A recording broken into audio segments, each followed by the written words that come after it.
Kyle here from All Media Reviews. Here to do more CD A to Z, compact disc A to Z.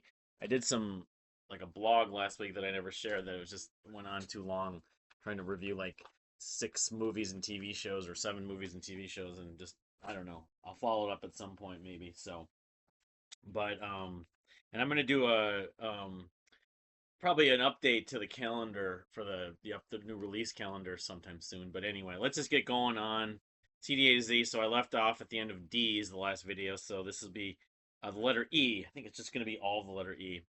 So the first one I have is a band called Early Ghost, and I have actually I have two, maybe three. Yeah, I have 3 things by them, which I know Casey Crescenzo of the Deer Hunter like played like when he was making the color spectrum, shared a video that played one of the songs I really love that used like trumpet, and that's kind of what made me get into it. I checked them out and I liked them.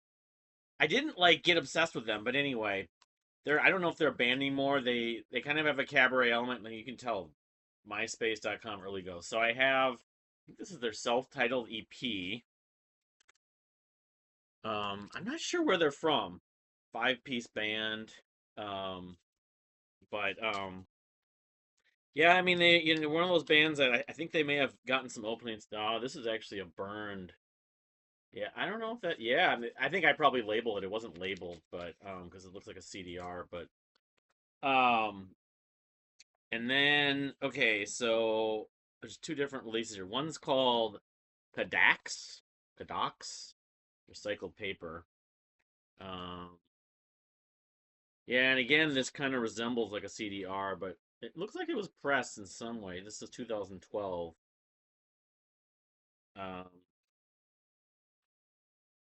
came with some stickers and stuff, and like maybe a lyric sheet. So yeah, I mean, they seem like they were an environmentally conscious band. I forget they might have actually opened for the Deer Hunter at one point.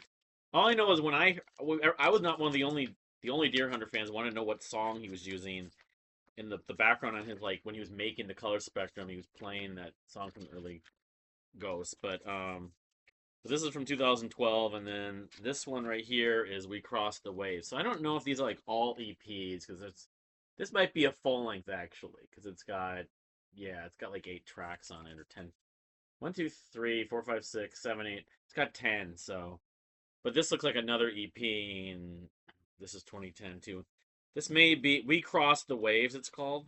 And you can see this was professionally pressed. So, but I was into them like for a brief spell. As evidence, I got all these discs, but um, unfortunately, I didn't really go back to them as much in the subsequent years. But yeah, for like a couple years there in the early 2010s, I was kind of into this band, Really Ghost. But yeah, so I wouldn't mind revisiting them at some point. So the next one is East of the Wall, and I've got both of these records on vinyl, although I've got one of the other ones. I think my copy of this one, the Farmer's Almanac, is slightly bent. I got him to sign it because I saw East of the Wall live twice, early part of the 2010s. This is 2008's Farmer's Almanac. This is more almost entirely instrumental post metal. Um, and this one is really like a mixture of post and progressive sludge metal, like post, But this is 2012, The Apologist. They had a few other records. I didn't get in. I get it between around this time. One of them I had some issue with the production, but of course I never got the compact disc for the last couple they did. I really liked their last record, Neutral Second, but yeah, this especially this both these records are really good, but this is a classic, and this is to me this is way prog metal. This is what prog metal should be. This a lot of it reminds me of Between the Bury and Me in some ways. Um, I don't think they use too many keyboards, but when Between the Bury and Me was starting to lose me. But The Apologist is a fantastic record. But both of them I really like. Anyway, East of the Wall. All right, so then I have like maybe their whole catalog or whatever. We talked about these guys in the Empire calendars in the 2000s. The Ebb and Flow, a band from California. East of the Wall, I believe, is from New Jersey, but this is their debut album, Time to Echolocate. It was like 2000. 2005, I think. And then this is a single I've got from them called "Here Are Caught." It may have came up the year after 2006. CD single, which has a couple extra tracks on it. It's more like an EP. Maybe it's an EP actually. Um, and then of course Attack and Decay. This is the one that I originally discovered them, and I discovered that this album, this is actually press 2007, I think. They had already broken up, unfortunately. I think I maybe discovered them in 2008, but male female vocal dynamics, kind of playful, kind of yeah, they have that stripped down production. They use strings at times and some keyboards, and I just thought the songwriting was really interesting. Unfortunately, they didn't really have a long shelf life. I don't know what the members are doing now, unfortunately, but they're from somewhere in California, like Central California. I don't know if they knew the Dredge guys, but so all right. This is my one and only CD from the band Echoland. I have the copy of As the World from 1995. Great record. I had one of them, Chris Busby, I think it was, signed it at Nearfest back in 2002. As the World to me is their best record. It's the most accessible, it's most popular. It's the only one that was released on a major label, Epic Records. But the title track, Never the Same, is heartbreaking. It's one of the saddest songs of all time. There's a lot of great. The Cheese Stands Alone. It's like a sweet concept album of some kind. Yeah, they sound a little bit like Gentle Giant, but then the singer kind of reminds me of Tool in a way, but the singer from Tool, Maynard. Um, but you know, excellent record. I've heard some of the other records, including the one before it. I saw them perform May, but I felt like this was their most accessible record, and I didn't have a need, a demand to go back to the record. That's why I only have one of their CDs. But for the right price, I might buy some of their others. But so all right, here's one kind of Queensryche influence band from the mid '90s, Edwin Dare, and their album "Can't Break Me" from 1994. I think one of the members unfortunately passed away a couple years ago, but I don't know how many other records they did. They did maybe one or two others. I liked it at points, but I was just like kind of like this is from like either Impulse or Wildside imports, and they were feeding me like before we had message boards really that much. There were the email lists. It was through the import companies I was getting discovering a lot of these bands, and Edwin Dare was one of them, one of many that I tried out, kind of liked, didn't love, but I still have the CD, of course. Can't Break Me, 1994. Eight Bells. This band is kind of like a post metal band. I saw them, I think, on the bill with both the Reign of Kindo and Thank You Scientist, maybe a few years ago. At I saw them live at the Amsterdam bar, and I know they have like some female membership, which is kind of unique.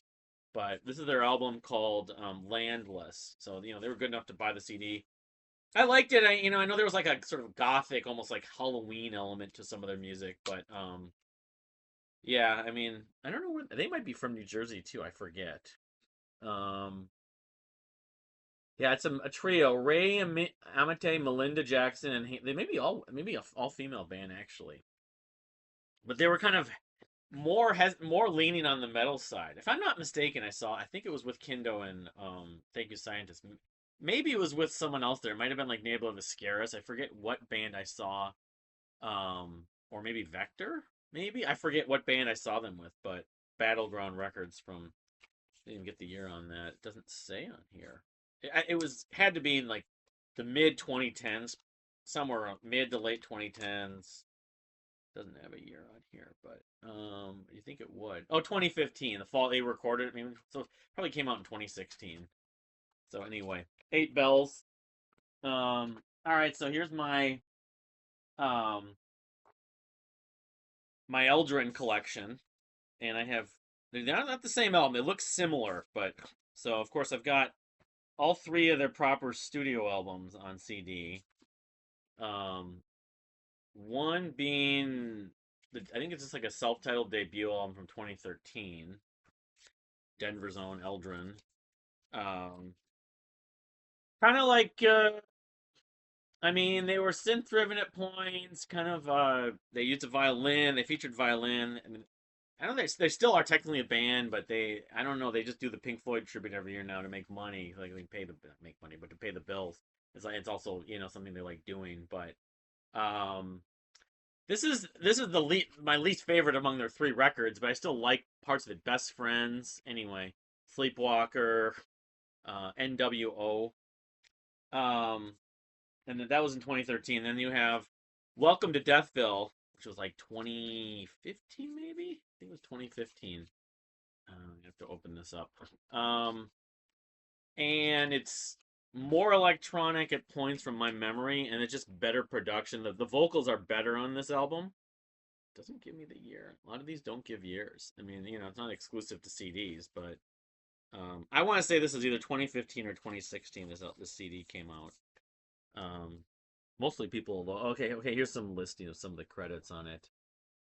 Um, yeah, and this is. It's. I mean, part of it's my glasses. I should take my glasses off probably, just to track down a year. I want to say this is 2015. Welcome to Deathville. I should know this better because I got really into them for a short window of time a couple years ago, and I still really like them. But you know, the track list. Everybody wants scary. Deathville, Sunny Rain, Day Moon. Some catchy tracks on this album. But of course, here's their masterpiece, their last record, and I don't know whether this will be their final record. Hopefully not. But they did a covers album a couple years after, right when COVID started. But this is Misinformation Age, which I have this on vinyl too, but from 2018. But fantastic album. In some ways, it feels like a spiritual sequel to Blood Moon from Apes and Androids. Electronic, very synth driven at points, very vocal. Do couple different vocalists. Use the violin. It's got I don't know. There's songs I love. Like We Just Want the World, Take the Wheel. Apocalypse Town is fantastic. That's the one that's got the crazy synth solo that's just out of control. Title track. I see NWO, like an early version of NWO is on the self-titled, but Eldrin's Misinformation Aged. If you like art rock with electronic elements, some of it sounds a little bit like Family Crest, some of it sounds like Tame Impala, but love Eldrin from Denver, Colorado. Um, let's see here. So here's my collection of the band that I just saw Jordan Blum or Bloom, I think it's Blum, talk about in an article on Loudwire. I think it was Loudwire about what was it, prog bands or something like that been overlooked. I forget her albums, underrated album, something like that. And it's Emmanuel and the Fears. Yeah, I don't have the self-titled debut EP, unfortunately, but this is the CDs. Here's the debut album. Listen, I love this album enough that I bought two copies. Although I think part of it, I maybe found it. Yeah, I can't remember, but I loved this album, or I loved a lot of it when I first heard it. Unfortunately, Emmanuel Ives does sing swallow into the mic at points, and it got to me a little bit on some of it. And the second half was kind of hit and miss, but the introduction, Guatemala, Ariel in the River, Jimmy's song is probably the best track on the full band version. Dear Friend, kind of ELO influenced. Um, they're great. They were a great band. I mean, it's led by Emmanuel.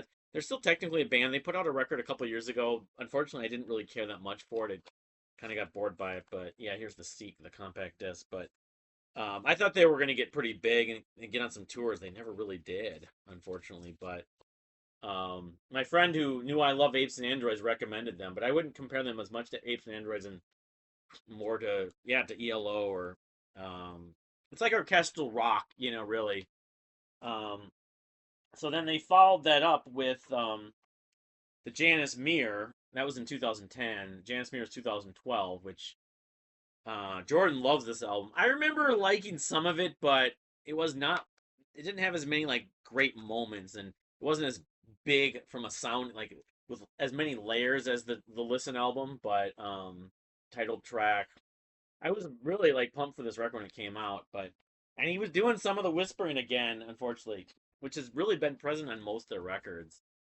And they've kind of slowly gotten more stripped down since. So I have also their EP. This is the Hands EP, yeah, which has a song called the title has the vampires as one of the titles. Um, Yeah, I mean, unfortunately, Emmanuel and the Fear, I think Listen might be their peak, but I don't know. I still am a fan. Pay attention to what they do. But this is the Hands EP from this is 2011, so this actually came up before the Janice Mears. And they put out, I think, one other full length before the one they did last year, a couple of years ago, and then they put out one other EP possibly. They've been kind of prolific, but anyway. And then Emmanuel, I think he's done some other stuff himself. But all right, so that's Manual of Fear. This is yeah, this is all of it. So here's my Emerson Lake and Palmer ELP compact disc collection. So I have, let's see here. I bought most of these right before I was gonna go see them with Deep Purple and Dream Theater '98. But the self-titled debut album, of course, it has Lucky Man and songs like Knife's Edge and The Barbarian. Yeah, this is one of the Rhino Records repressings. I don't even think it was the first pressing. I got this in the late '90s. Um, and then of course I've got Tarkus, the second ELP album, which has the Tarkus Suite, and this is my favorite ELP studio album. Um, but yeah, just this is like I used to put the Rhino stickers on the back. They're not hype stickers. Just I want to keep this. It's like um, bad habit of that. And then let's see, I've got Trilogy. So I got all the early ELP compact discs, which has what is it from the beginning? Was it Endless? Yeah, Endless Enigma, the Sheriff, Hoedown. Good record. I'm not as good as Tarkus, but probably about as, I like it about as much as the debut. And then of course I've got Brain Cell Surgery, which was the first one I got. Again, another Rhino. Rhino Records had the green, sort of mint green CD artwork or CD cover rather printing. And then H.R. Geiger painting. It's got the sort of glossy baseball card kind of thing. Because there are baseball cards that had this glossy, reflective thing. It's not glossy. I don't know what you call it.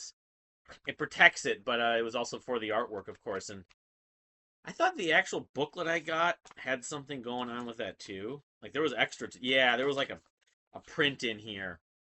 So I don't know if the original CD, which came out probably in the late '80s, was like this, but it's got a write up and everything too. But I bought this is the first one I bought when I was gonna go see them, and because I thought that this was the one like they had the most interesting title. The artwork was sort of iconic. I didn't really know. I mean, it was kind of like Yes and Genesis. I probably shouldn't have bought this one first, although I still liked it. But it's got, of course, the Carnival 9 suite, which I think of it most for, but Jerusalem also. Um, so then I've got let's see, pictures at an exhibition, which honestly, I got bored by when I listened to this. I should go back to it. It's been many years, but I was just like I'm gonna love ELP. I'm gonna see them live, and I did like them live that show. I got to see all three of them together, thankfully. Um, but yeah, another one of the Rhino reissues on CD. And then finally, I bought this compilation. Back in 1997 at Cheapo. So I'll go back how far it goes back. September 22nd, '97, right when I started at Best Buy, actually. Lucky Man, classic rock featuring Liker Man. It's a compilation of some sorts. I have some like the work stuff I got from the library and just like burned it. But Rebound Records, really cheap label. But compilations were all the rage, just like on vinyl on CDs. So I figured that tells you because that was before I had actually seen them. So I bought that before. That must have been the first one I got because I saw them. It was August of '98. So I don't know. I didn't necessarily buy it September of '97, but it was sometime probably within 6 months of then because then the stickers and stuff. So all right, that's that for that portion of the E's. Emerson, Lincoln, Palmer. Um, all right, here's the next stack. There's three stacks. So I have one CD from. They're not the local band. There's two bands. I have two CDs from two bands of the same name, but not the same band. And of course, it's not really in great shape. This is a band called Empires, which they opened for. I'm pretty sure it was the Deer Hunters, either the Deer Hunter or the Stephen and the Sirens at the Triple Rock. It's called the album's called Howl, I believe. Um, I think they're from Chicago because there's a band. Let's see if I thought I had it. Oh wow, there's like two CDs in here. I don't know. One may have come with a DVD or something, or they maybe gave me two copies. I'm not sure. That's interesting. I've got two discs. I you know I thought they were okay. I remember when I saw them on the bill, I thought it was the local band Empires. I had known Empires. I think at that point. Maybe one of these is I put it in the other. This is one of these. Um, not digipack gatefolds you want to call it, but I didn't have him sign it. But this was like some of them came out late 2000s. I want to say 2008. Yeah. So I mean, I would like describe them. I would call them kind of post metal. That's the vague way to put it, But so I don't know if I'm going to be showing. There's another band called Empires. They're local that I have like a slipcase disc, but I don't know if I'm showing it. I don't know if I've got it here. If I show it later, I'll show it later. But um, so Empty Tremor, talking about bands like Edwin Dare that I found out this was super suggested. One of a few bands, Italian prog metal from the late '90s. Bands are trying to worship Dream Theater and Fate's Warning to some degree. And I bought this album. It's called Apocolockintosis. Um, the people that got into them love them, and like the Prog Power USA, Prog Power crowd love MT Tremor among that whole scene of there were like four of those bands. One of them was Arky that I showed in the A video, Ark Arkhe. One of them was called Stramonio or Stratamonio, and I forget there was one other. Oh, Evil Wings, which I'm probably about to show too. But you know, um, is it the worst music ever recorded? No, but it just sounds like a band trying to sound like Dream Theater and Fate's Warning for the most part. Um, but it's fine. I know people love them, and more power to them. So, all right. So here is, I had a CD from that band Empire, the other band Empires that's from this. So, oh, I know why, because it's in my local CDs, and that's probably why. I'll be showing that in the local when I do the local CDs. So